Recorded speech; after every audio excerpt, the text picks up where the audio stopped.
Hey folks, and this time, we will be doing some more. Yes, I'm in. Okay, so triumphs, lore. Let's see, what do we have complete? Them are done. Oh, sure, let's read this. Oh god, I have so much to read. Entry 10.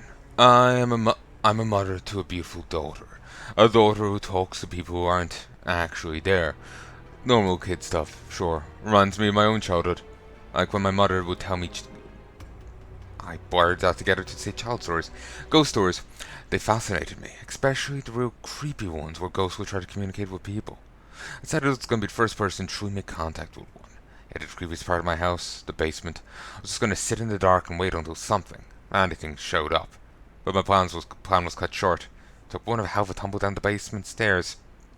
Many bruises and a broken arm later, my mother reminded me that ghosts weren't real, that I should stick to what I could see in front of me.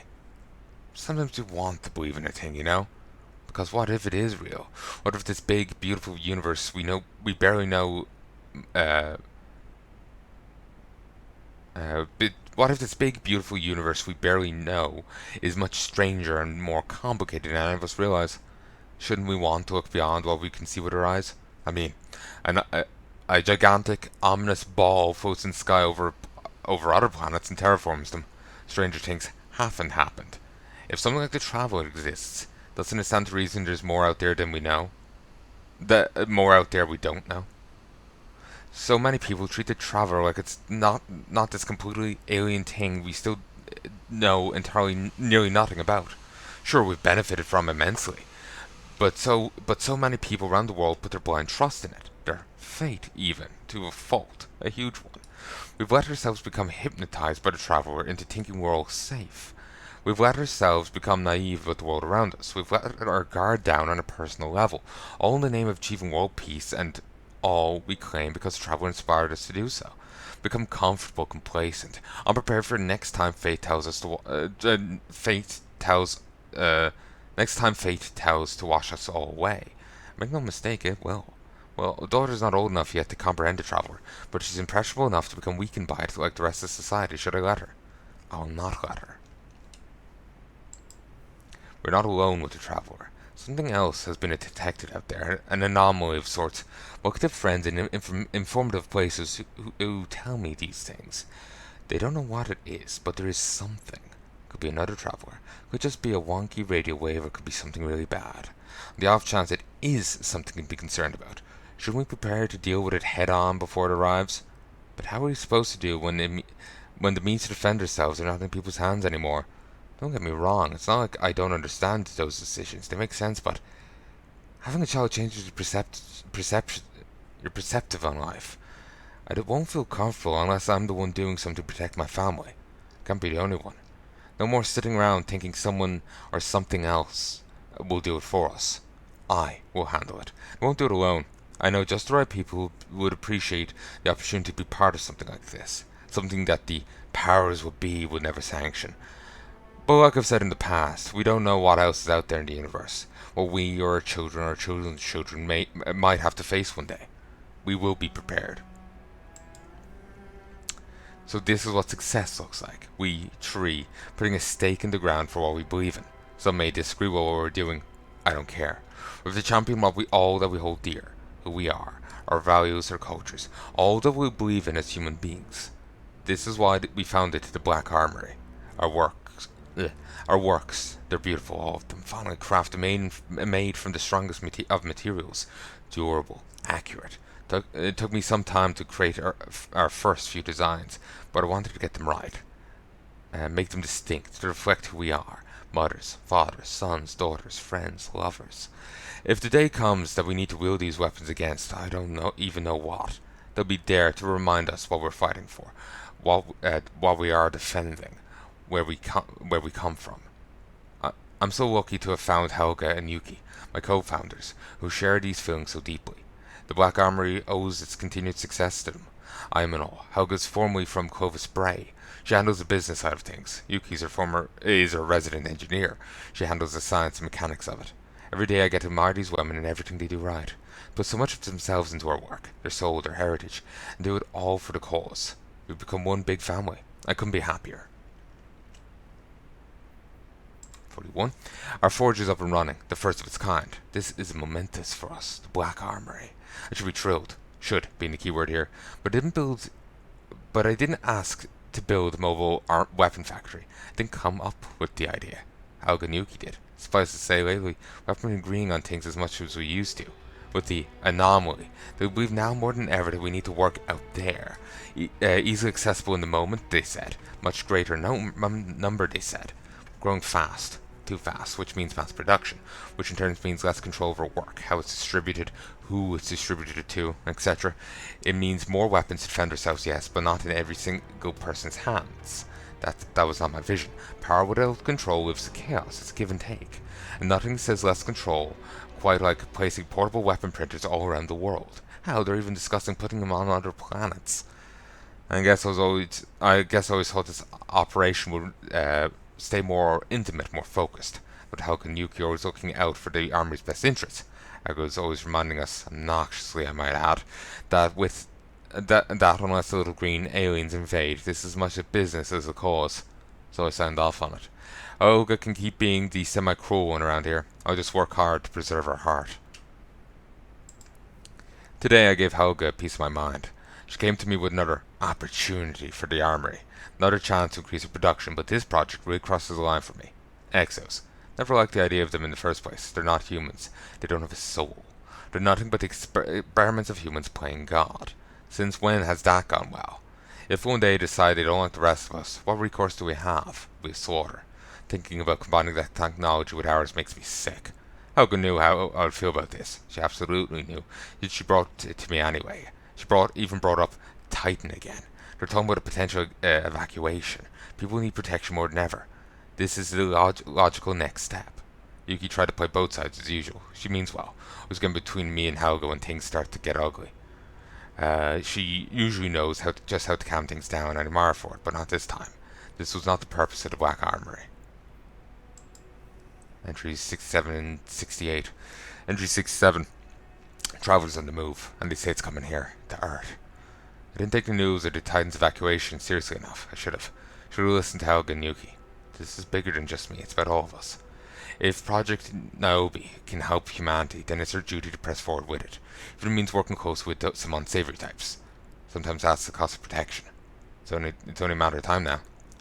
Entry 68. They're here. They are real. Can't believe we were so right. So wrong.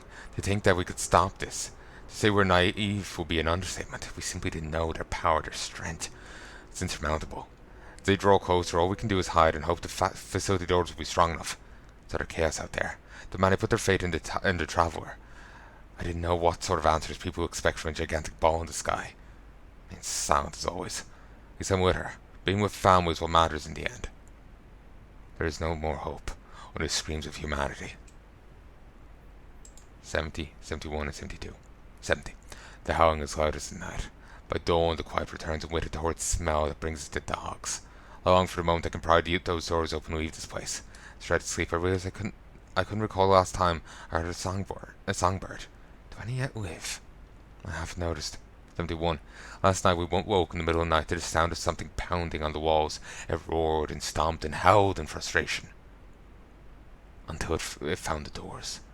They didn't hold. I never saw it. Too occupied blindly firing around the corner. Just remember the smell of wet earth, and a sound I've never heard before, like a machine being stretched and then compressed. When it was over, we lost memories of our Black Armory family, and the thing, whatever it was, got away. I lost one of my sisters, Helga, with her problems, but she was right about so many things. I know that now. Wish I could have told her. 72. My daughter was injured during the attack. She's unconscious. I can't. Wonder what they were. Taken? No, Taken wouldn't be around at the time. Taken came later. With Oryx. So what? The catastrophe, the calamity? No idea on it. The explanations for it turned up somewhere. I'm sure there's some lore on it, but I figured they probably want to keep it shrouded in mystery and cryptic, Keep some, special, pizzazz to it. Entry 92. This whole thing, it was supposed to be about life, and here I stand, not by choice, looking out into the void. Only death stares back. Told to hold my emotions inside, to be strong. But how, under these circumstances, who in the right mind could do that? Though this is bigger than me, that I'm not allowed to forget that. Again, who in the right mind could do that? Who in the right mind? Their right mind. Maybe that's it. Why I'm considering this, in all my desperation, not really in my right mind. This whole thing was about life, it still is, it has to be. So do it. I have to do it. For her. 93. Yuki's in the lab. It's happening right now. My anxiety is out of control. The universe is against more every day as humanity is dismantled piece by piece. But don't stop the bleeding. What will become of us? In the end, all my reservations about manufacturing guns are gone. No other choice. It's so important to the Black Armory to succeed, and yet I awoke this morning with a truly selfish thought in my head. If I turned around, Yuki could take the reins, or whoever, let someone else carry on. Then I had some coffee, cried a little, but I'm done wallowing in self-pity now. Too much is at stake. I hope everything goes well. Rushing the process might not have been a good idea. Sort of thing has never been done here on Earth. We're definitely not going to be able to call Clover's Bray in case of hiccups. My life's work is in Yuki's hands now. I'm exhausted.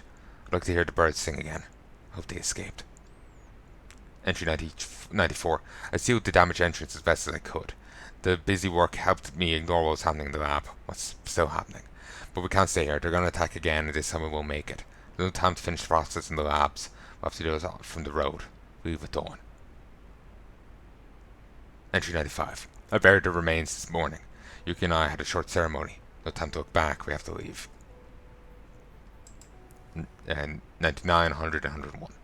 Entry 99. It's noon and the trucks are finally loaded. What was this? 95. Okay. 08 start. Dead crows on the ground this morning. Bad omen. Only Yuki, myself, and 3 more of our Black Armory family remain. Well, the 5 of us and the EXO. I caught a glimpse of her so far. So much as riding on that metal and synth body.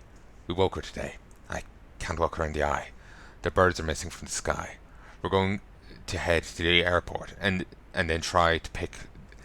The birds are missing from the sky. We're going to head to the airport and then try to pick the safest destination. So last one out of the lab. Wonder if I'll ever see it again. Entry 100. The EXO has so many questions for me. I have some for her too, but her current situation, time or place. Took fire on the road this afternoon. Fortunately, they were not as heavily armed as we were. My fears of putting weapons into the hands of everyone have come true. Humans just can't be trusted. We have the same enemies, you idiots. When its bones of civilization are picked clean, we continue to fight one another. Entry 101. The trucks are stuck. We may need to proceed on foot. Travelers are heading in the opposite direction now. I'm questioning my decision to abandon the lab. It's just one of many decisions I'd like to have back. 104. This is right progress, right? Yeah. Well, today was horrible. We had some downtime, so Yuki wanted to test the EXO's new function. This was the entire purpose of the EXO in the first place, Project Niobe. Helga's great experiment to make her weapons more deadly through a sort of on-the-spot phase transition of the guns. In other words, a walking, talking forge. Phase transition. Years ago it was just an idea, now it's reality. Seeing the EXO discover her ability was, well, thrilling. It was nice to feel something other than dread for a few minutes. And a few minutes was all we got, we were sloppy. When the EXO practiced with her ability, we were ambushed. I didn't even know what they were. But if not regular humans, they had abilities. The rest of us don't.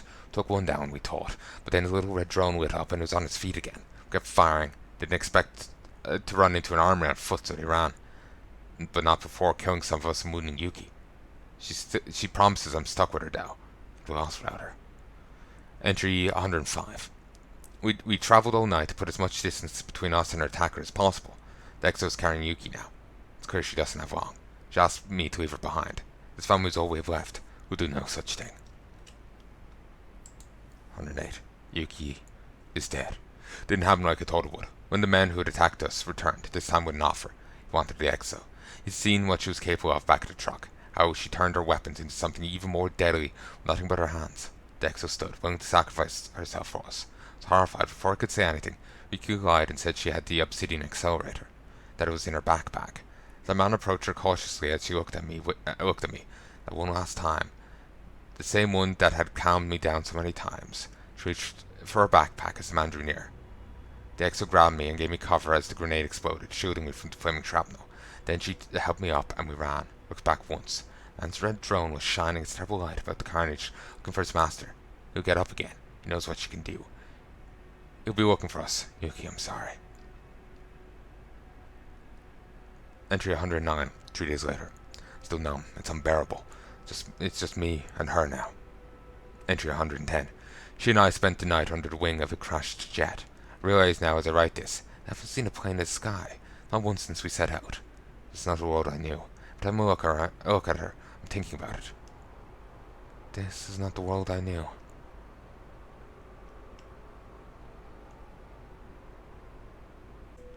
Hey folks, I'm back. 1, 2, 3.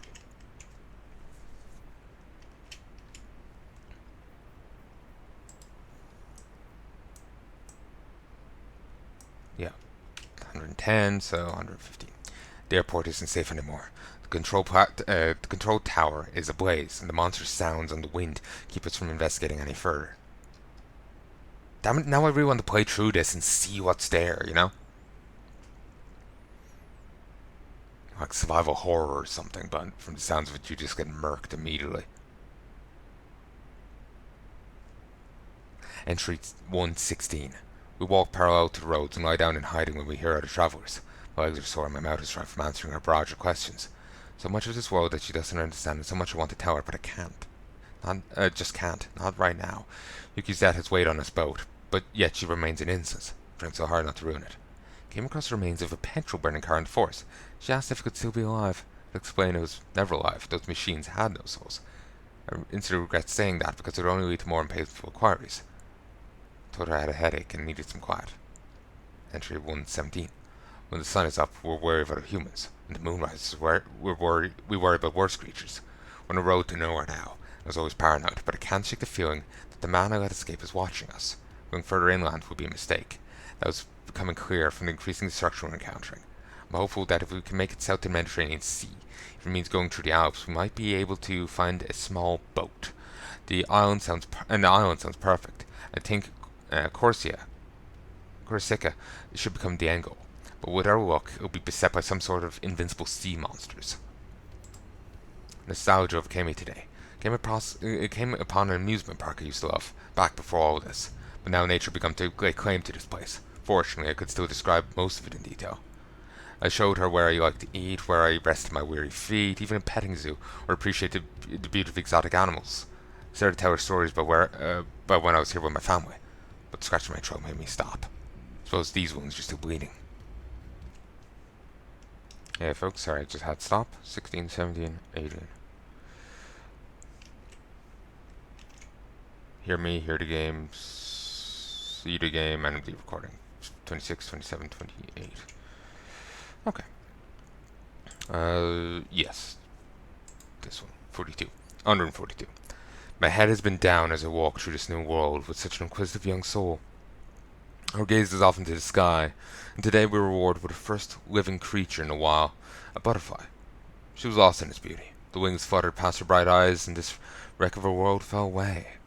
It reminded me of Hugo's Nerve Novo. Reciting poetry in this devastated world felt cathartic. I told her that she has so much in common with this beautiful winged creature. Butterflies start as so much less and make themselves something more.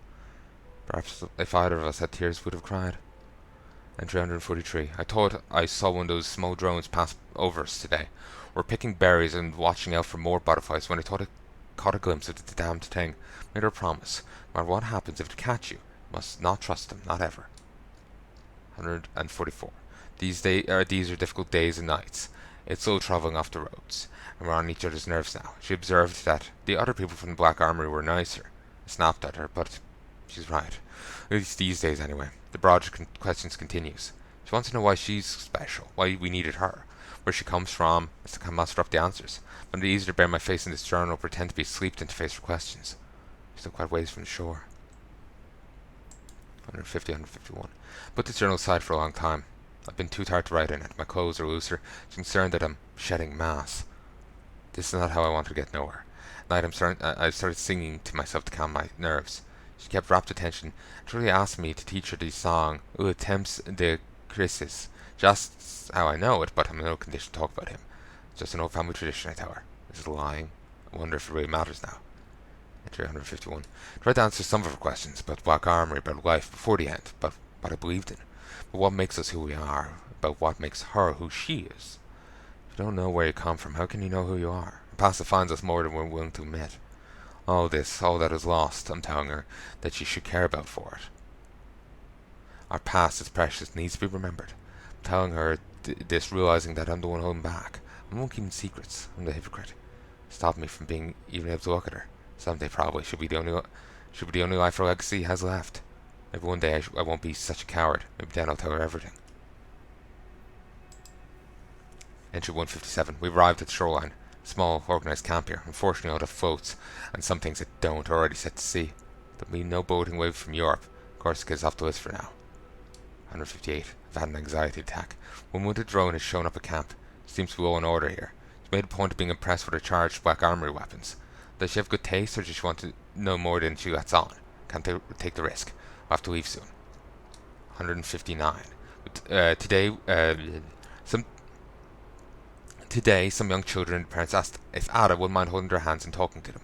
Apparently this is his first encounter with an exo. Takes to them with ease. Makes him feel comfortable like it's nothing. Her innocence shines. She's such a good heart. She enjoys playing with children, and she's quite good at hide and seek, a skill more than happy to add her own. Children love her playfulness. Two other exos in this camp, and three of them become fast friends. Seeing her experience others makes me realize that she deserves to be free of me, but I can't resolve to let her go. 170. Last night, the peace of the refugee camp abruptly ended. Thunder and lightning reverberated in our ears. The people with drones fought a battle in the camp against other people with drones. She and I took this opportunity to escape by following the shore on a few miles. I know why they're here. I recognize one of them. Man from before. The one with the red drone, the one who killed Yuki. They're here for the obsidian accelerator. We have to leave. 171. We watched the camp burn from the cliffs. I saw the people with the drones fan out in all directions. I could follow the paths they cut through the darkness by the flickering of their drone's light. There's no time for anything else. Despite her concerns, she's opened up to me. Removing the obsidian accelerator and sending her down the road. They can come and get it from me. Not her. This is like a goodbye. Final entry. Final entry. Dear Adelaide? When those people in the drones found me alone at the desert intersection, demanded to know where you were. I offered them the obsidian accelerator. I gave it freely. You promised you'd leave me, and you did. But you never said how far you would go, did you? Stay close enough to watch through your scope. This man who took aim at my head had a shot and assumed I was dead. But it was him who was dead, not me. We're so far that none of us knew where to look. The second man winged me with one of our own weapons. Began to gloat about that, but another round from you shut him up. Two more thunderous shots and their drones were dead as they were. So the glare from your scope disappeared and I knew you were heading away. And it must feel guilty, but it don't. It was I who wronged you. I grabbed the accelerator and got as far from the shouts of distress as I could. They've been on my tail. By now you're long gone, and I've led those people back inland. But I'm done running. The end of my story is close, as it probably should be. So I guess it's time I tell you a few things about, well, you. The end of your life should have followed its natural trajectory. I'm ashamed they changed it for selfish reasons. Does the name Adelaide bring you any flicker of recognition? It is your birth name. You heard it every day of your life until the day I sent you, without your consent, into a new world. It became Ada 1 when I robbed you of your end.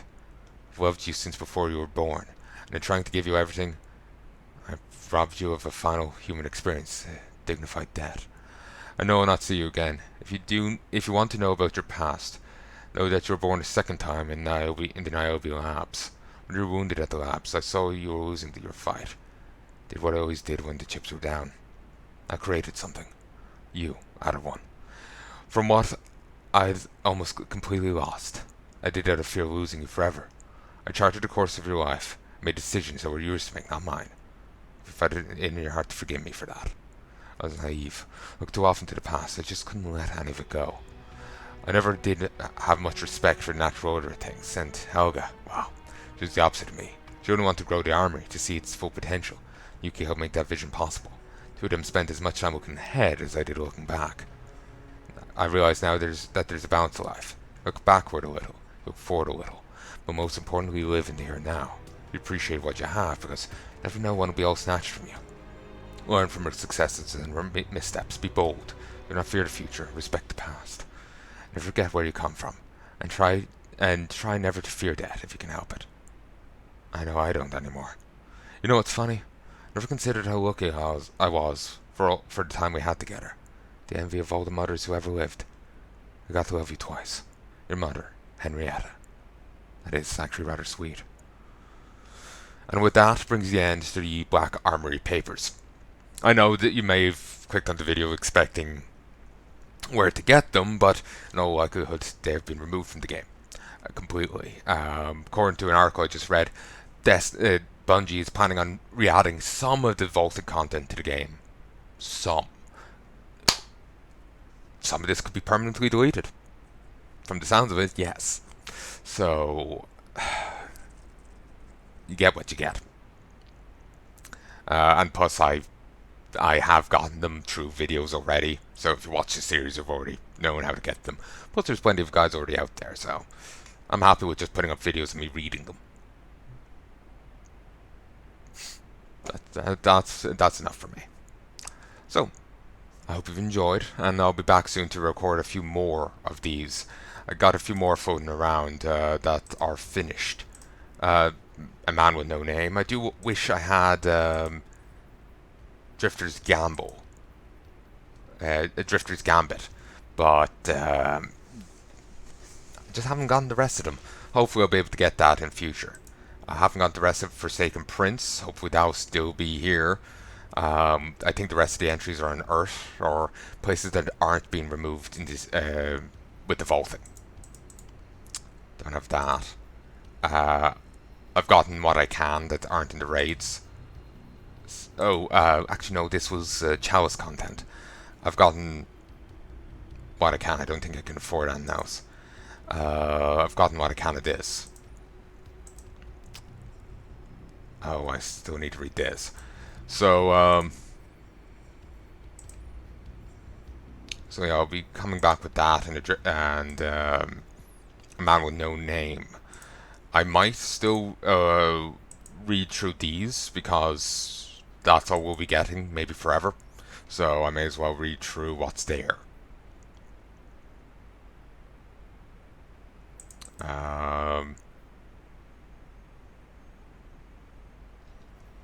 So, actually,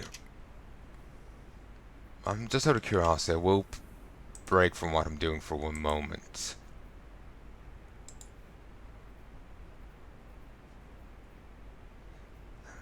Sadly, I'm just slightly too poor to get another entry. Slightly too poor. Oh well, c'est la vie. It is what it is. So, I sincerely hope you've enjoyed this, folks. This little bit of lore. Till next time.